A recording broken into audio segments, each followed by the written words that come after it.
Assalamualaikum warahmatullahi wabarakatuh.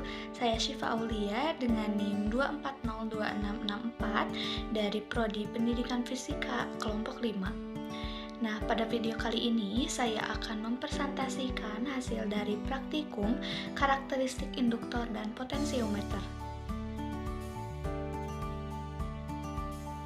Adapun rumusan masalah dari praktikum kali ini yaitu yang pertama, berapakah nilai hambatan listrik induktor kosong dan induktor di sisi pi inti besi dengan menerapkan prinsip jembatan Weston, apakah nilainya berbeda? Lalu yang kedua, berapakah nilai gaya gerak listrik atau GGL baterai dengan menggunakan rangkaian potensiometer? Adapun tujuannya yaitu yang pertama, menentukan nilai hambatan listrik induktor kosong dan induktor yang di sisi pi inti besi dengan menerapkan prinsip jembatan Weston. Lalu yang kedua, menentukan nilai gaya gerak listrik atau GGL baterai dengan menggunakan rangkaian potensiometer. Lalu kesimpulan yang dapat kita simpulkan dari praktikum ini yaitu yang pertama, nilai hambatan listrik induktor kosong atau R total didapat sebesar 22,3 ohm. Sementara nilai hambatan listrik induktor yang di sisi pi inti besi yaitu sebesar 24,5 ohm. Nah, jadi jumlah lilitan kawat dalam induktor akan mempengaruhi nilai induktornya.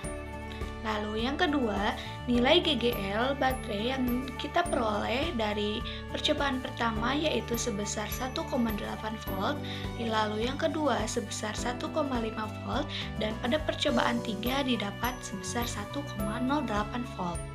Ini merupakan tabel hasil data percobaan nilai hambatan induktor, yaitu tanpa inti besi dan menggunakan inti besi.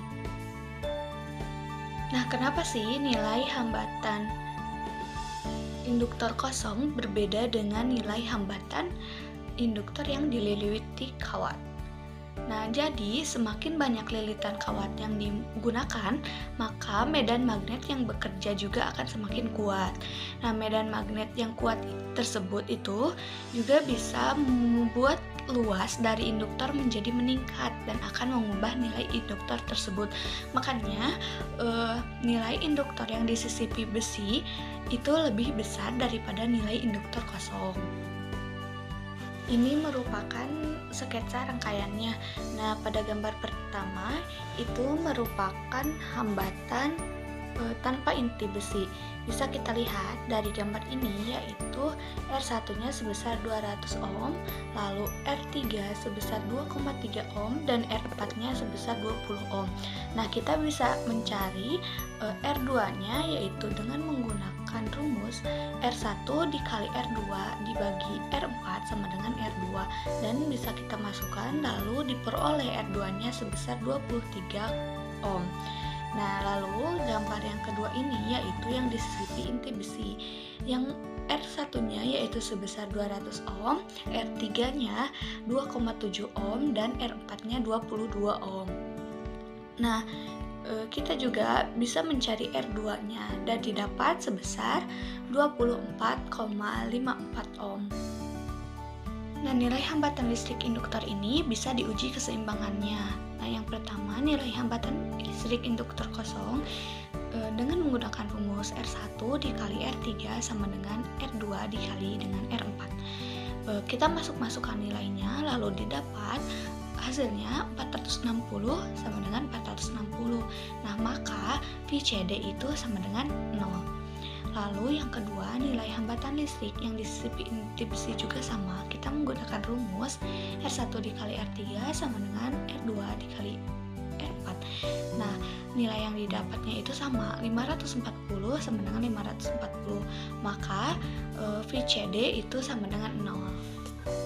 Nah, VCD ini adalah nilai arus yang melewati galvanometer. Dan ini merupakan tabel data yang kedua. Tabel ini yaitu menentukan nilai GGL baterai. Nah, bisa kita lihat dari tabel ini kita melakukan 3 percobaan dengan menggunakan kuat arus listrik yang berbeda-beda. Nah, semakin besar kuat arus listrik, maka nilai GGL-nya semakin kecil.